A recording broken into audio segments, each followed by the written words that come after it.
Let's start with one of the most widely praised games on Steam, Tomb Raider 2013, sits at an impressive 96% average rating, backed by over 150,000 user reviews. That kind of reception isn't just nostalgia, it's well-earned. This game serves as Lara Croft's origin story, throwing you into a high-stakes survival adventure. You begin as an inexperienced young archaeologist stranded on a mysterious island, slowly transforming into a hardened survivor. I played it years after its release, yet even nearly 12 years later, it still holds up in almost every way. The environments are masterfully crafted, grimy, weathered, and perfectly suited to the island's dangerous, unforgiving nature.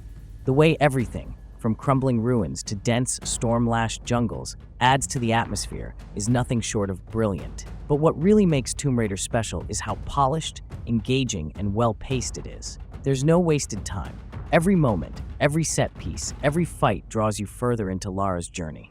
The combat is fluid, the exploration rewarding, and the cinematic moments feel just right. Even after all these years, it remains one of the best action-adventure games ever made. The story, the characters, and the gameplay all come together in a way that makes this game nothing short of magnificent.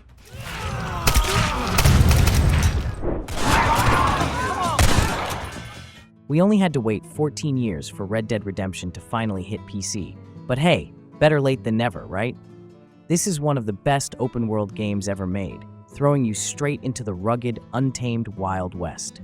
The PC port holds up well, with crisp visuals and a smooth experience, bringing new life to a classic.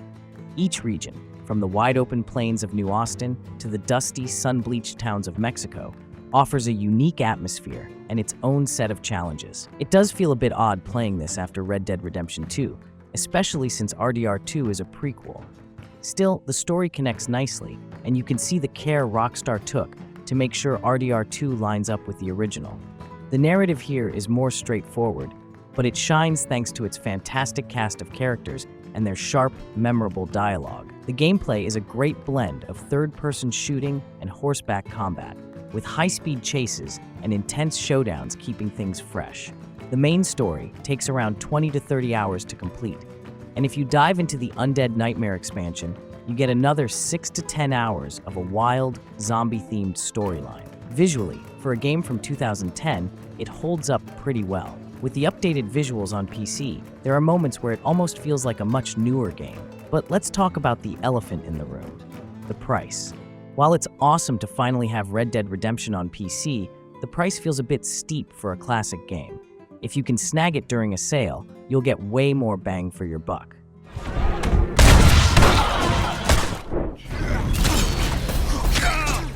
Everybody knows about the Witcher franchise. Its reputation alone speaks volumes. When The Witcher 3 came out, it was nothing short of phenomenal. Nearly every aspect of the game was mind-blowing. Sure, some people found it too lengthy, and I get that. It's not a quick ride by any means. But for me, the sheer depth and detail of every quest and side quest made it a world I never wanted to leave. The choices you make genuinely affect the outcomes, giving you different endings even for smaller quests, which is just incredible. But let's rewind a bit. Back to The Witcher 2: Assassins of Kings, released in 2011. I'll admit I was hesitant to play it at first. I had already experienced The Witcher 3, and I thought, can this older game really hold up? But wow, was I wrong. The story is fantastic. The writing and storytelling are top tier, with a level of moral ambiguity and player choice that very few games manage to achieve. The gameplay, especially the combat, is a bit of an acquired taste. It doesn't hold your hand and offers a surprising amount of depth and improvisation compared to similar RPGs. Once you get the hang of it, the combat becomes a rewarding experience. The sound design and voice acting are also excellent. The environments come to life through both visuals and audio, with characters that feel distinct, each with their own personalities and prejudices. Visually, it's not as breathtaking as its successor, but it still looks impressive for its age. The dark forests, war-torn battlefields, and medieval cities are richly detailed, and the world oozes atmosphere. If you're planning to dive into The Witcher 3, I highly recommend playing this first. You'll gain a much deeper appreciation for the world, its characters, and the weight of your choices. It adds layers to an already rich experience and makes the journey through Geralt's world all the more satisfying.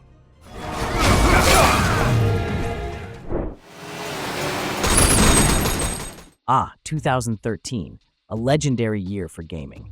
With heavy hitters like The Last of Us, Crysis 3, Tomb Raider, and of course Grand Theft Auto 5, it felt like the industry was firing on all cylinders. While GTA 5 often steals the spotlight as one of the greatest games ever made, there's a lesser-known gem from 2012 that, in many ways, succeeded where GTA 5 didn't: Sleeping Dogs.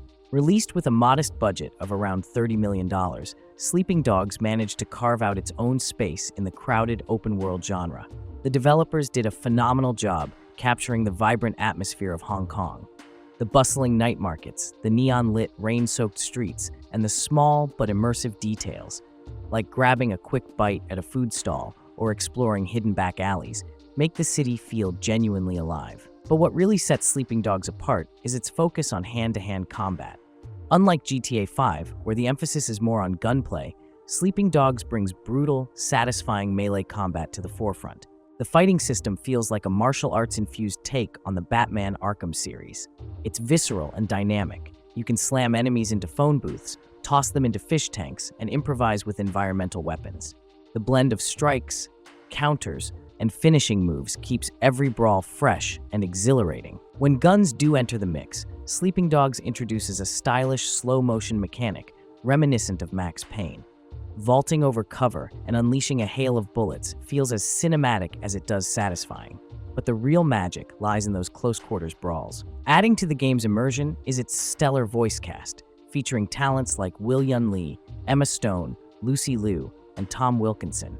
The performances lend real emotional weight to the story, and the seamless switch between English and Cantonese dialogue adds an authentic touch to the overall experience. For all the praise GTA 5 gets, Sleeping Dogs is that underrated underdog, a game that delivered a tighter, more focused experience with a unique martial arts twist. It may not have had the same budget or global recognition, but it brought its own brand of magic to the table, and it still holds up beautifully today. On the stairs! Hey, grease bump! For a game released in 2010, Mafia II did an incredible job of capturing the 1950s with stunning authenticity. The attention to detail is remarkable. Everything from the city's architecture and vintage cars to the period-accurate clothing, advertisements, and radio broadcasts feels spot on. Walking through the bustling streets of Empire Bay, you'll notice how much care went into the little things. People reading newspapers, fixing cars, using phone booths, and workers going about their daily routines. It all combines to give the world a dynamic, lived-in feel. Empire Bay itself is beautifully crafted. The city shifts with the seasons, offering snow-blanketed streets in winter and sun-soaked avenues in summer. The changing atmosphere adds to the immersion, making you feel like you're really moving through the decades. One of my favorite details is how you can grab a snack or a bottle of beer to replenish your health. It's not just for show, it's actually important for gameplay, as you won't recover a full health bar without eating. Mafia II isn't about sprawling open-world chaos or endless side activities. Instead, it delivers a focused, narrative-driven experience that pulls you deep into the dangerous yet glamorous world of organized crime. Set in the fictional Empire Bay, a city that blends elements of New York, Chicago, and San Francisco, the game paints a vivid picture of post-war America, complete with classic cars, era-appropriate music, and a heavy dose of mob drama. It may not offer the freedom of GTA or Saints Row, but what it lacks in open-world distractions, it more than makes up for with its gripping storytelling and rich atmosphere.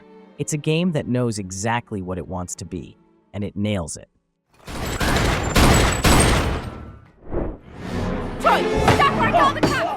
Released in 2010 and won numerous awards, Heavy Rain has had quite the journey.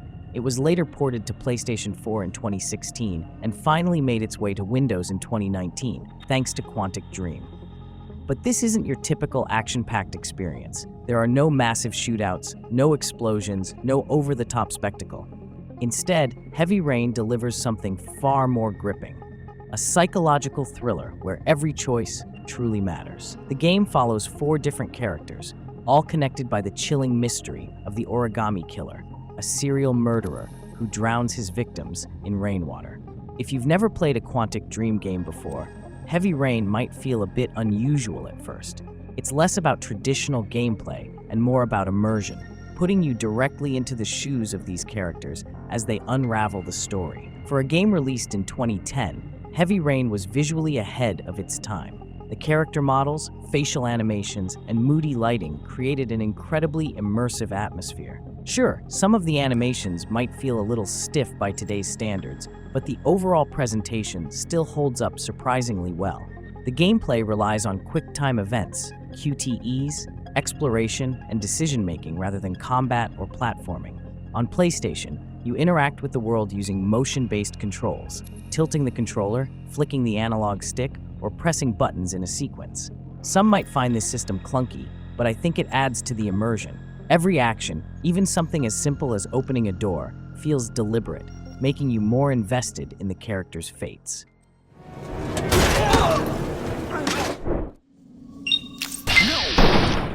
Fallout New Vegas is hands down the best Fallout game to play, and that's largely because it nails the RPG experience in a way that Fallout 3 and Fallout 4 just don't.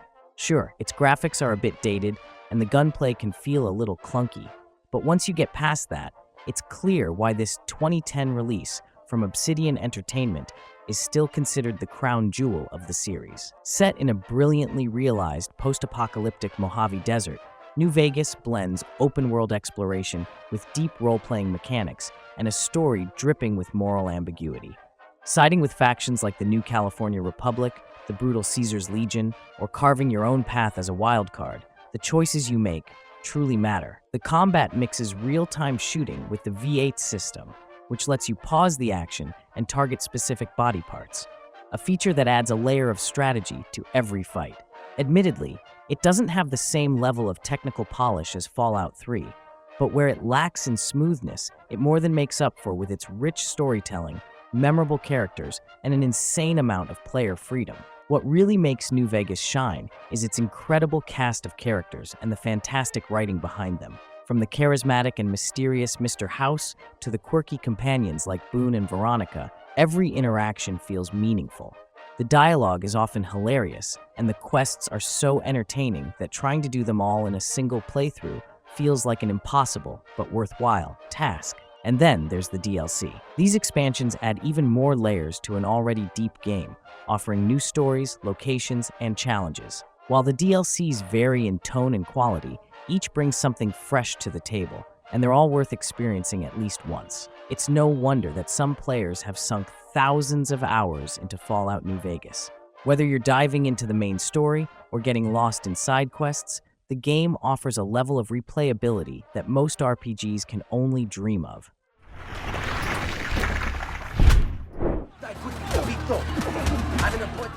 When Assassin's Creed II dropped in 2010, it didn't just build on the foundation of the first game, it catapulted the series into iconic status.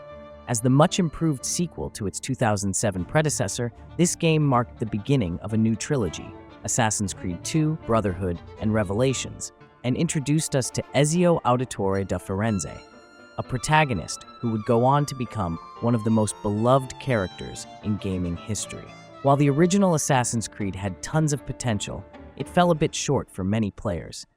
It was repetitive, a bit rough around the edges, and more of a promise than a fully realized experience. But Assassin's Creed II delivered on that promise, and then some. The game received near-universal acclaim, and for good reason.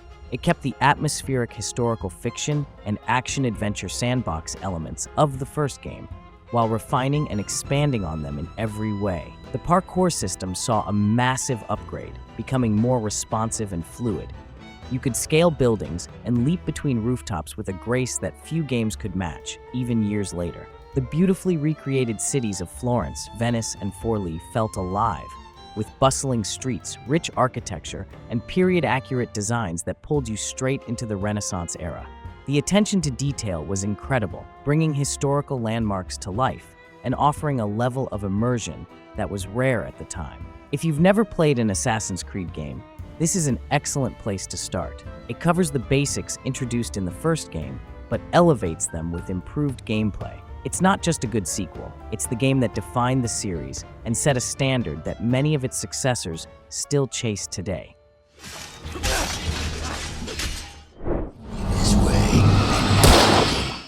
Developed by Remedy Entertainment, known for titles like Max Payne, Control, Quantum Break, and Alan Wake. Alan Wake is a survival horror third-person shooter that masterfully blends spine-chilling horror with gripping storytelling, all wrapped in a Stephen King-inspired mystery. Originally released on the Xbox 360 in 2010, it made its way to PC 2 years later, where it quickly surpassed its development costs. For a game from 2010, Alan Wake still looks impressive, thanks to its strong art direction and an unyielding focus on atmosphere. The visuals are not only scenic, but also serve the narrative, offering both beautiful landscapes and cinematic cutscenes. Bright Falls, the game's setting, feels like a character in its own right, with misty forests, abandoned cabins, and eerie waterfronts contributing to a constantly unsettling ambiance. The story is the heart of Alan Wake, pulling players into a world where reality and nightmares blur together. Remedy's knack for storytelling shines here, delivering a narrative filled with twists, mysteries, and a deep sense of unease. The Signal and the Writer DLCs add even more content, expanding the story and offering fresh narrative layers for those hungry for answers. Alan Wake has aged gracefully, maintaining its reputation as a unique blend of psychological thriller and survival horror.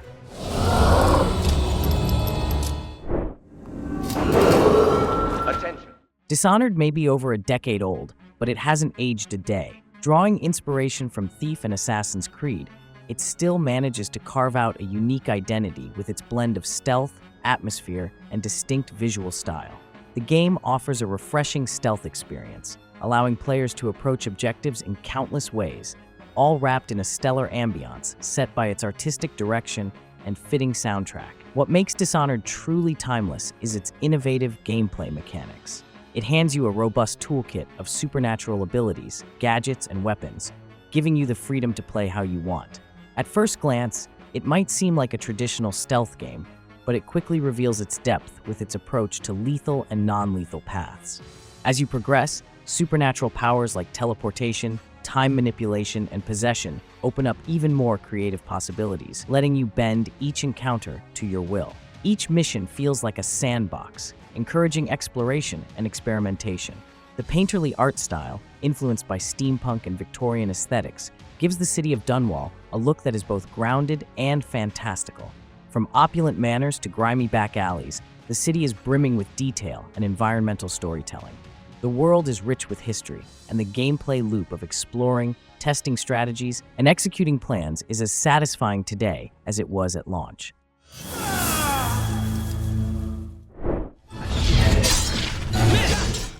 Dragon Age Origins is a shining example of BioWare at its best. Released in 2009, this RPG masterpiece continues to hold its ground as one of the genre's finest, even over 15 years later. The game's storytelling is nothing short of brilliant, with your experience shaped by your chosen origin story and the decisions you make along the way. Each choice matters, weaving a narrative that's deeply personal and dynamic. The tactical combat system is a standout feature, offering a real-time with pause mechanic that allows for strategic planning. While the combat may not be as complex as some other games, it strikes a satisfying balance between simplicity and strategy. The party system adds another layer of depth, giving you the chance to build relationships with a cast of memorable companions. Characters like the witty Alistair, the enigmatic Morrigan, and the mysterious bard Leliana bring the story to life with their rich backstories and complex motivations. The choices you make not only influence the story's direction, but also impact your companion's loyalty, sometimes leading to intense conflicts or surprising betrayals. Visually, Dragon Age Origins might not meet today's graphical standards, but with a few mods, you can significantly enhance the atmosphere. The world of Ferelden feels more alive, and the immersion deepens with every quest. Speaking of quests, the side quests are another highlight. Each one feels thoughtfully crafted, often carrying its own intriguing backstory and rewarding you with unique gear you won't find in stores. Now you fall! Saints Row III isn't about deep narratives or immersive world building. It's about pure, over-the-top chaos. This is the kind of game that asks, what if we took an open-world crime game and cranked the insanity up to 11? The result? A playground of absolute madness. This is a game where you can parachute into a tank, beat up mascots with a giant bat, and speed down the streets on a jet bike, all while wearing a superhero costume. The humor is what got me the most. Every mission is a mix of absurdity and action, and I found myself stretching out the experience by doing every ridiculous side quest I could find. The voice acting? Fantastic. The writing?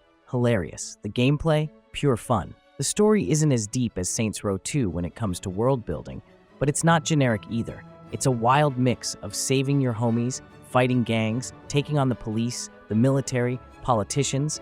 Oh, and let's not forget zombies and aliens.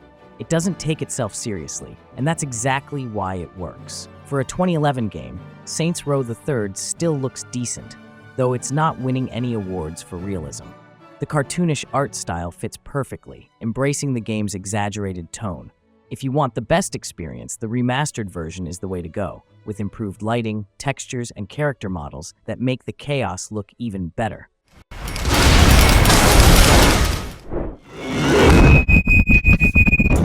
I'm not even sure where to start with BioShock Infinite.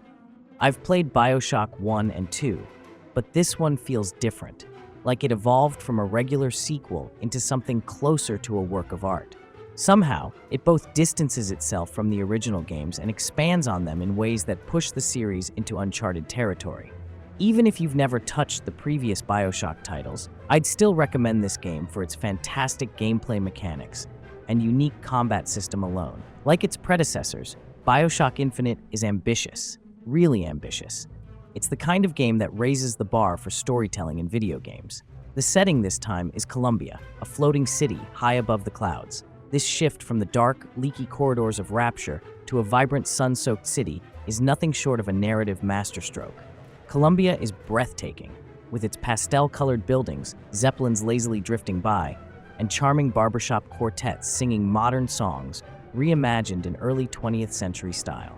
Unlike Rapture's claustrophobic and unsettling vibe, Columbia feels alive and expansive, but beneath its picturesque exterior lies a darkness that keeps the BioShock spirit very much alive. The game excels in visual storytelling, as you'd expect from a BioShock title.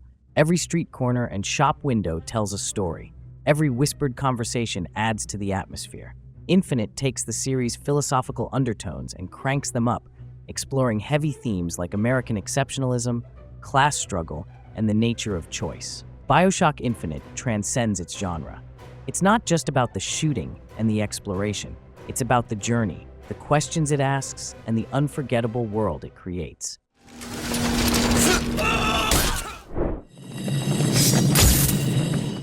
When it comes to superhero games, few have captured the essence of a character as perfectly as Batman Arkham City.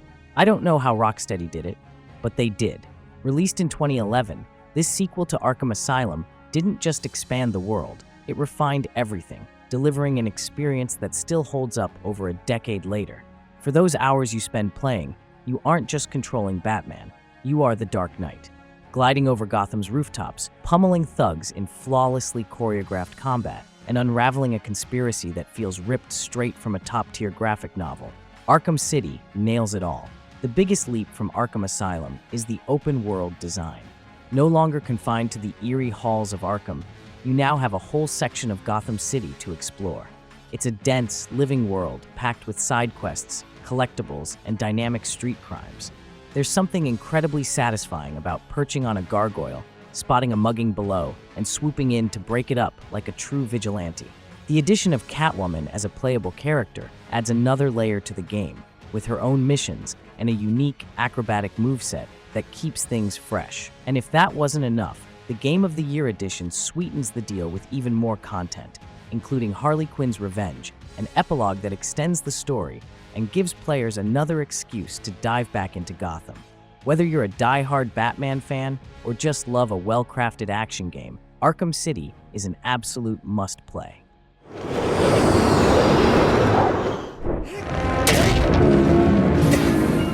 Some games are made to entertain, others to challenge, but Shadow of the Colossus? It's something else entirely. It's a journey, a work of art, and an emotional experience wrapped in a deceptively simple game. Whether you're playing the 2005 original, the 2011 HD remaster, or the stunning 2018 Bluepoint remake, the core experience remains unchanged. Shadow of the Colossus is a masterpiece that has stood the test of time, captivating players with its mystery, solitude, and sheer beauty. If there's one real downside, it's that the game remains a PlayStation exclusive, unavailable on any other platform. The world of Shadow of the Colossus is empty, yet brimming with presence. There are no NPCs, no bustling towns, just vast, melancholic landscapes. Rolling plains, fog-covered forests, and ancient ruins stretch into the horizon, creating an eerie, hauntingly beautiful world. The only company you have is your loyal horse, Agro, whose galloping hooves echo through the stillness. The silence of the world is almost meditative, until you face a Colossus. Then, the music erupts into orchestral brilliance, shifting from triumphant to tragic as each giant falls. Kawatani's legendary score amplifies the emotional weight of every encounter. The remakes, 2011 and 2018, enhanced the visuals, making this world even more breathtaking. Bluepoint's 2018 version, in particular, reimagines the game with modern graphical fidelity, yet it never loses the original's minimalist beauty and staggering sense of scale. No matter which version you play, Shadow of the Colossus remains one of the most unforgettable experiences gaming has to offer.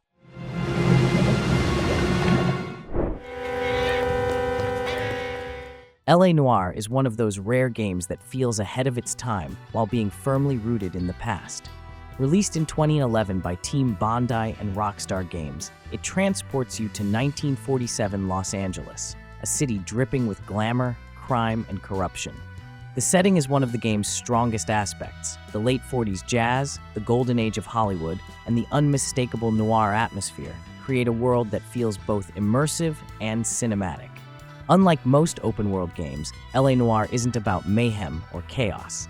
It's a slow-burn detective experience where intuition, observation, and interrogation skills matter far more than how fast you can pull a trigger. What truly sets LA Noire apart is its commitment to authenticity. The city feels like it was lifted straight out of a classic noir film, with period-accurate locations, vintage cars, and jazz-filled radio stations that transport you to another era. Every detail, from the architecture to the clothing, has been painstakingly crafted to create an atmosphere that feels lived in. It's a game that demands patience and thought, rewarding those who savor a good mystery over constant action. There are games where you can tell most of the budget went into marketing, with little effort put into the actual experience. LA Noire is the opposite. It's one of those games where you can feel the sheer amount of creativity and effort poured into crafting its world. Every case, every suspect, and every subtle facial expression contribute to an experience that is as engaging as it is ambitious. A true testament to storytelling in gaming. Try for the front door. Keep your goddamn... Hostile targets eliminated. Spec Ops: The Line might seem like just another modern military shooter at first glance, but that assumption couldn't be more wrong. It stands as one of gaming's most controversial and thought-provoking narratives, sparking debate even years after its release. At first, it presents itself as a standard third-person shooter, soldiers, guns, and a war-torn city, but within the first hour, it becomes clear that this is not your typical war game. Released in 2012 by Jaeger Development and 2K Games, Spec Ops: The Line is less about heroic action and more about psychological unraveling. It's a gut punch disguised as a shooter, forcing players to confront the horrors of war rather than revel in them. The story takes place in Dubai, where devastating sandstorms have left the city in ruins, trapping countless civilians. The 33rd Battalion, originally sent to provide aid, has gone dark, prompting Captain Martin Walker and his team to investigate. What begins as a rescue mission quickly descends into a nightmarish spiral of impossible moral choices, where every action carries a weight that lingers far beyond the battlefield. This isn't a power fantasy. It's an examination of war, guilt, and the thin line between heroism and monstrosity. Spec Ops: The Line doesn't just challenge the player, it confronts them, making them question their own role in the destruction unfolding on screen.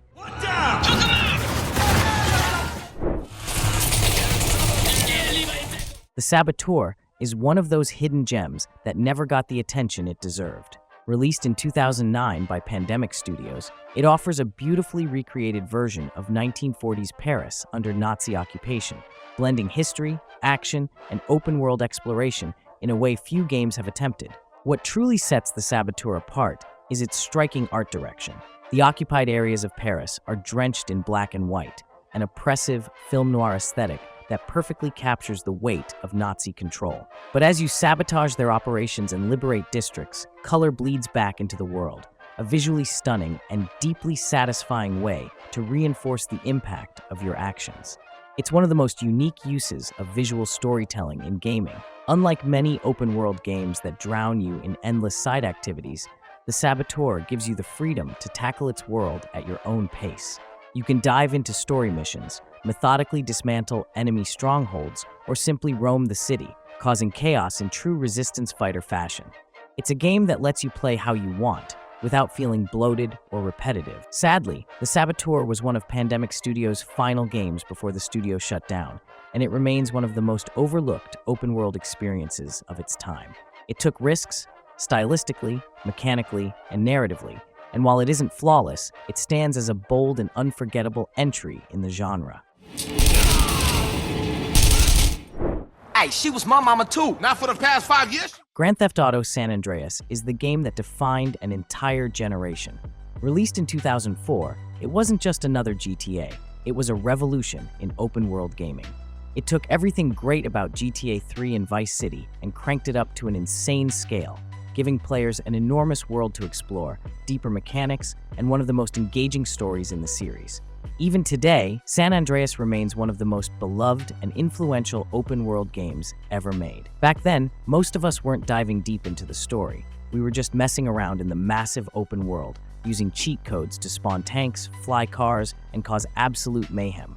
But looking back, San Andreas wasn't just about size. It introduced RPG-like mechanics, letting you customize CJ's appearance, build up his stats, stamina, strength, shooting skills, and even decide his diet.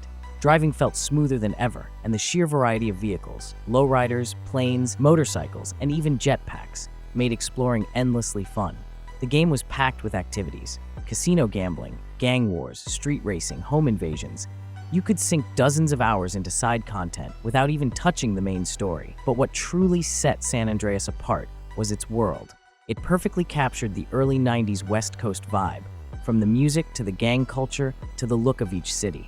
Rockstar filled the game with iconic 90s tracks: Dr. Dre, Snoop Dogg, Ice Cube, each city having its own musical identity, making every drive feel like a scene from a classic hip-hop film. Unfortunately, time hasn't been the kindest to the PS2-era trilogy, and while San Andreas did get a remaster, it deserved better. Even so, after all these years, it remains one of the best open-world games ever made. Its massive world, RPG mechanics, unforgettable story, and sheer freedom set a benchmark that many games still chase today. Nah, I'm down, homie.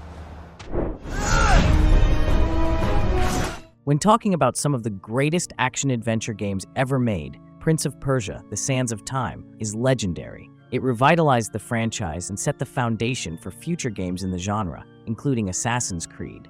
But then came Prince of Persia 2008, a bold and polarizing reboot that took the series in a completely different direction.